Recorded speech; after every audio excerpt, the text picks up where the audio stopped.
हवा से नाइट्रोजन लेकर जड़ों तक पहुंचाने का ठेका एक दलाल को दिया है। उसका नाम है नत्र लेकर जड़ों तक पहुंचने वाला सूक्ष्म जीवाणु, नत्र स्थिर करने वाला जीवाणु। जब पत्तों में पानी से प्रोटीन की निर्मित करनी है, इसके लिए नाइट्रोजन चाहिए जो जड़ें पहुंचाती है।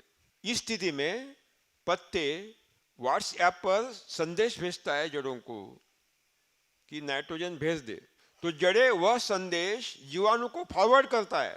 फिर जीवाणु हवा से नाइट्रोजन लेते हैं, जड़ों को देते हैं। अब घटों में संग्रहित सौर ऊर्जा इस कच्ची चीनी और नाइट्रोजन का रासायनिक संयोग करती है। इन दोनों के मिलन से अमीनो अम्ल बनते हैं। इनमें से कुछ अमीनो अम्ल एकत्र आते हैं, एक साथ आते हैं, जिनसे क्या बनता है? प्रोटीन बनता है। अब ये प्रोटीन पेड़ के तना में और डालियों में संग्रहित होता है। इससे तना का और डाली का आकार बढ़ता है, तो पेड़ का क्या बोलता है? आकार बढ़ता है। डालियों में और तना में संग्रहित प्रोटीन से ही फलों की निर्मित होती है, फलों का गठन होता है। फल कैसे बनते हैं?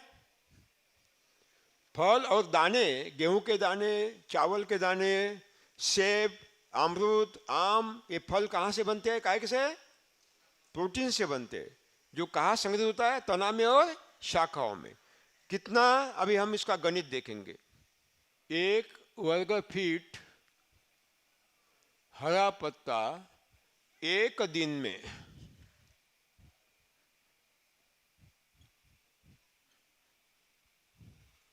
4.5 ग्राम खाद्य निर्मित करता है।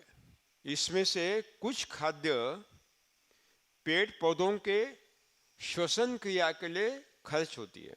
इसमें से 25% खाद्य जड़ों के माध्यम से सूक्ष्म जीवाणु को, कुछ खाद्य शरीर वृद्धि के लिए और विकास के लिए, कुछ खाद्य जड़े विकास के लिए, और बाकी बचा हुआ खाद्य फल दाने विकास के लिए डालियों में संग्रहित होता है।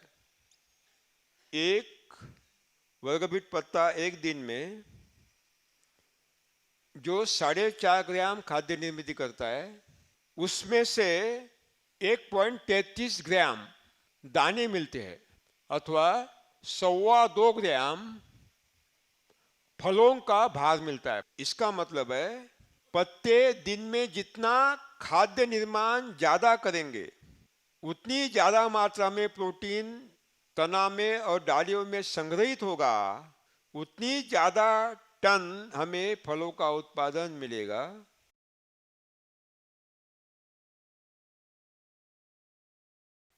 पेड़ पौधों के शरीर गठन के लिए आवश्यक 5 महाभूत 108 तत्वों से बनते हैं। मानव हो या वनस्पति, सभी सजीवों का शरीर 108 तत्वों से बनता है। ये जो ब्रह्मांड है 27 नक्षत्रों में विभाजित किया है। एक नक्षत्र के 4 चरण होते हैं। कितने? 4। यानी हर चरण में आने वाली किरणें अलग अलग वेवलेंथ की होती हैं। हर नक्षत्र के हर चरण से आने वाले वैश्विक किरणों का अंतर्भाव शरीर में होने के बाद मानव या वनस्पति के शरीर पर अलग अलग परिणाम देते हैं। 27 नक्षत्र, एक नक्षत्र के 4 चरण, कितने हो गए? कुल चरण 108। 12 राशि, 9 ग्रह, कितने हो गए? 108।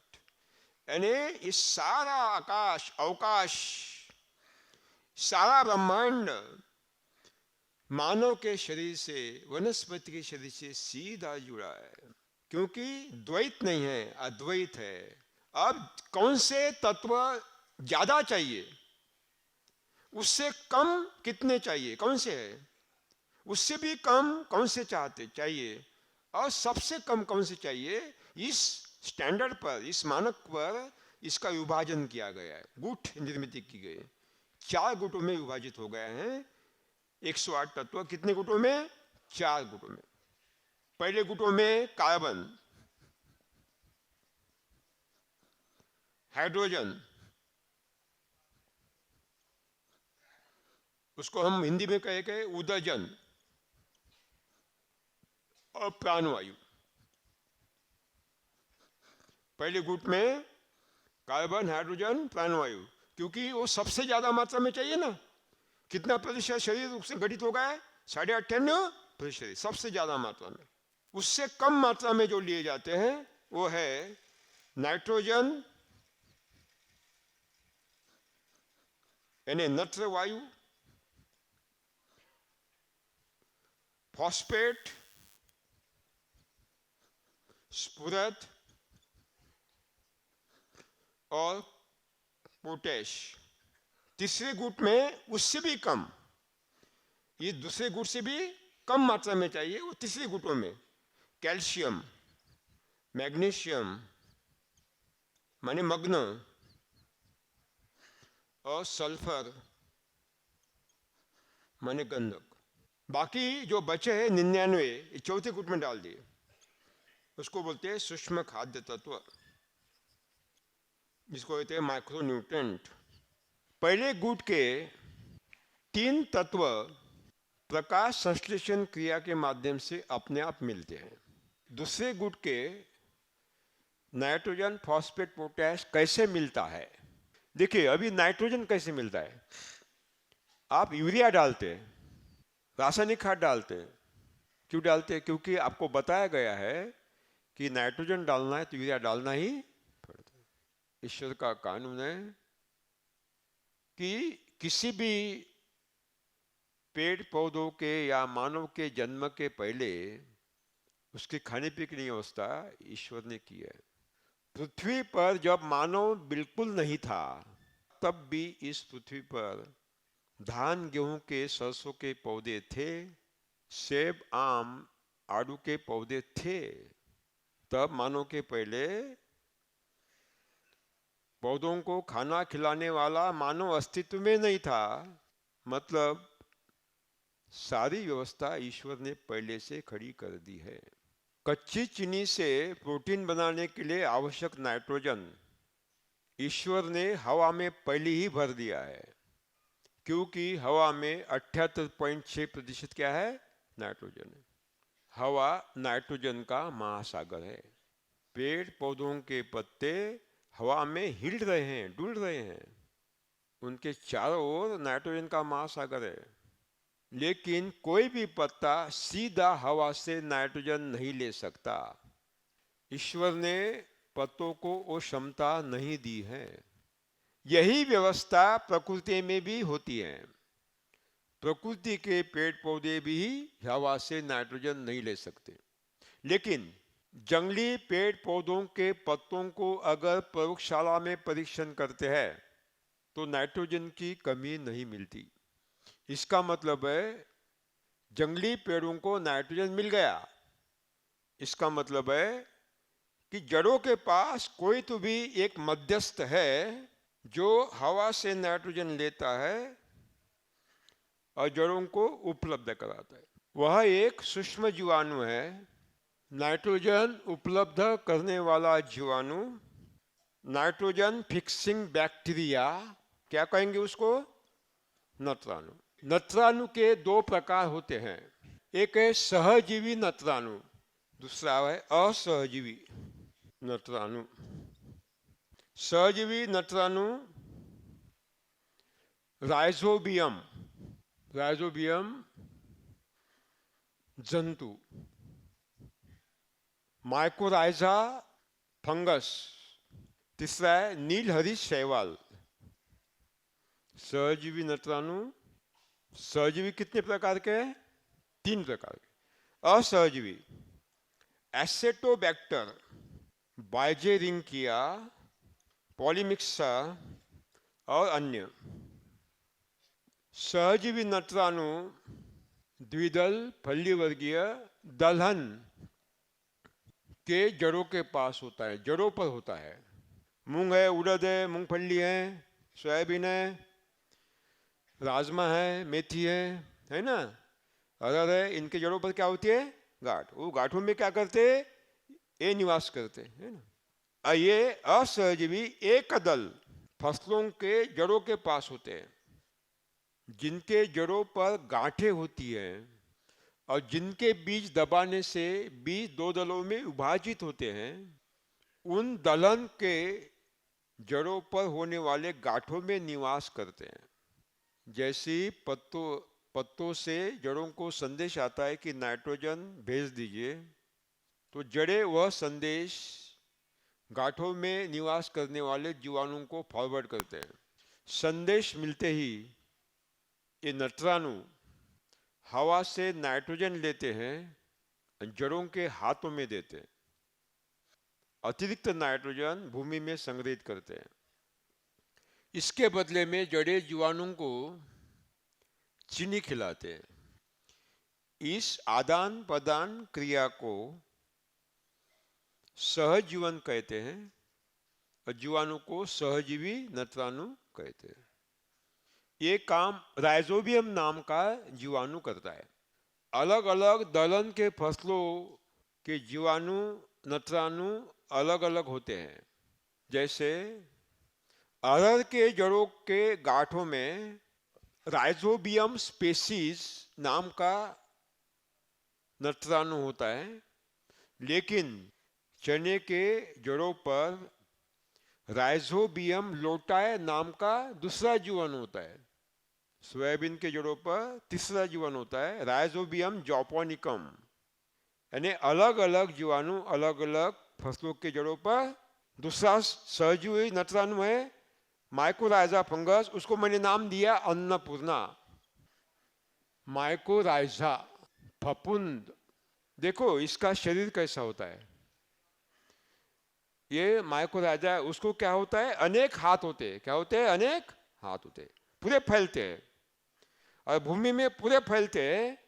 एक हाथ नाइट्रोजन लेता है, दूसरा फॉस्फेट लेता है भूमि से, वो पकाता है, पोटैश पकाता है, जड़ों को देता है। ये कैल्शियम पकाता है, ये मैग्नीशियम पकाता है, ये गंधक पकाता है, ये बोरान पकाता है, ये फेरस पकाता है, ये कॉपर पकाता है। यानी जहां भी मिट्टी में जो जो खनिज है उसको पकाता है और जड़ों को साक्षात अन्नपूर्णा है, साक्षात अन्नपूर्णा।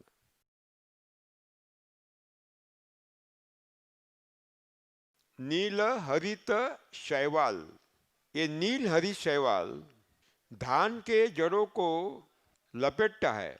धान के खेत में भरे हुए पानी के अंदर जो हवा के बुलबुले होते हैं, उन बुलबुलों में से नाइट्रोजन लेते हैं और जड़ों को उपलब्ध करता है।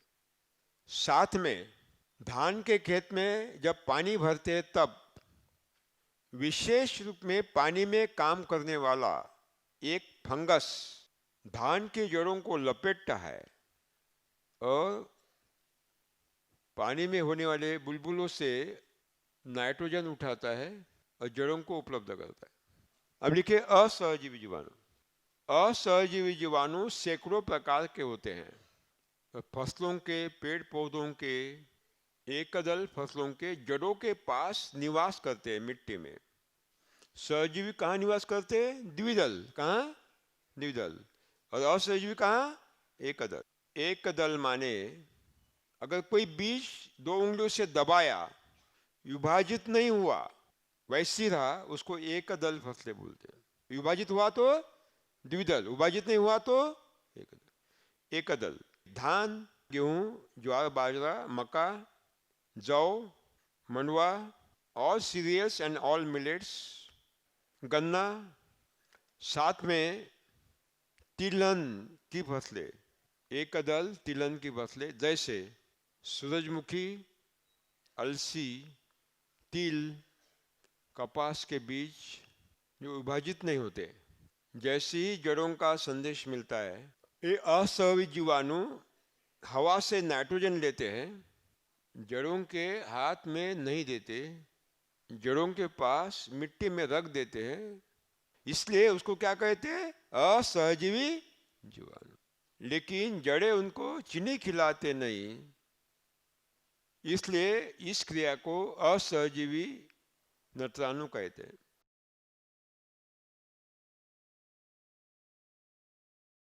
सहजीवी असहजीवी जीवाणु की निर्मित मानव कारखाने में नहीं कर सकता, क्योंकि मानव निर्माता नहीं है। प्रयोगशाला में कोशिका विभाजन होता है, निर्मित नहीं होती। पृथ्वी पर एक ही कारखाना है जहां इन दोनों जीवाणु की निर्मित होती है, वह है देशी गाय की आंत। आंत में से गोबर बाहर निकला, ये जीवाणु गोबर में आए, और गोबर से जीवाणु घने जीवाणु बनाया, तो जीवाणु की संख्या बढ़ गई। और जीवाणु भूमि में डाल दिया, जीवाणु कहाँ गए? भूमि में गए। हवा से नाइट्रोजन ले लिया, जड़ों को दे दिया, यूरिया बंद, डीएपी बंद, नाइट्रोजन फर्टिलाइजर बंद। देशी गाय के आंत से निकले हुए गोबर में जब घने जीवाणु भूमि में डालते हैं, हवा से जितना चाहिए नाइट्रोजन जड़ों को उपलब्ध करते हैं, ऊपर से कोई भी खाद डालने की आवश्यकता नहीं है। पर्यावरण क्या है? भूमि के सतह के ऊपर दो पौधों के बीच में जिस हवा का संचालन होता है, उस हवा का दिन का तापमान 24 से लेकर 32 अंश शतांश होना चाहिए। दिन के सूरज के रोशनी की प्रखरता, उस हवा की सापेक्ष आर्द्रता 65 से लेकर 72% होनी चाहिए, 65 to 72%। दिन के सूरज के रोशनी की प्रखरता, intensity of the solar light at a time, दिन के सूरज रोशनी की प्रखरता 5000 से लेकर 7000 फुट कैंडल होनी चाहिए। और भूमि के अंदर अंधेरा, जीवाणु की सर्वोत्तम संख्या और वापसा होना चाहिए। इन सारी परिस्थितियों के एकात्मिक व्यवस्था को सूक्ष्म पर्यावरण कहते हैं। यह सूक्ष्म पर्यावरण सूरज के दक्षिणायन भ्रमण काल में अपने आप निर्माण होता है। यह दक्षिणायन भ्रमण काल 21 जून से लेकर 20 दिसंबर तक होता है, अर्थात वर्षा काल होता है। इसका अर्थ है वर्षा काल में जितनी ज्यादा मात्रा में हम जो अमृत भूमि को पिलाएंगे, किसको पिलाएंगे? भूमि को पिलाएंगे, उतनी ही उच्चतम उपज हमें मिलने वाली है।